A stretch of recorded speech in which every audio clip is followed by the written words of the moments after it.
ಒಂದು ಕಡೆಗೆ ಭಕ್ತಿಯಾದರೆ, ಇನ್ನೊಂದು ಕಡೆಗೆ ಜ್ಞಾನವಾದರೆ, ಮತ್ತೊಂದು ಕಡೆಗೆ ಸ್ವಂತ ಜೀವನದಲ್ಲಿ ನಮ್ಮೆಲ್ಲರಿಗೆ ಉಪದೇಶ ಮಾಡುವುದಕ್ಕೂ ಸರಿ.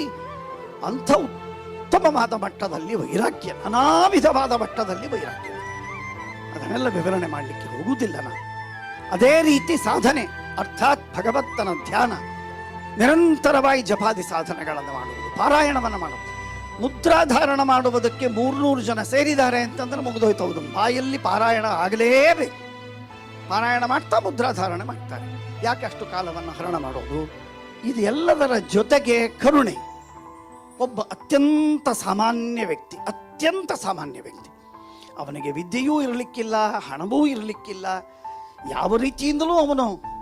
ಆದರೆ ಅಂಥ ವ್ಯಕ್ತಿಯನ್ನು ನೋಡಿ ಹುಡುಕಿ ಅವನ ಮೇಲೆ ಕರುಣೆ ಮಾಡುವಂತಹ ಸ್ವಭಾವ, ಅದು ನಾಟಕಕ್ಕಲ್ಲ, ಯಾರಿಗೆ ತೋರಿಸುವುದಕ್ಕಲ್ಲ, ಜನನ ಮುಂದೆ ಅಲ್ಲ, ಏಕಾಂತದಲ್ಲಿ ಮಾಡುವಂಥ. ಸತ್ಯಾತ್ಮ ತೀರ್ಥರು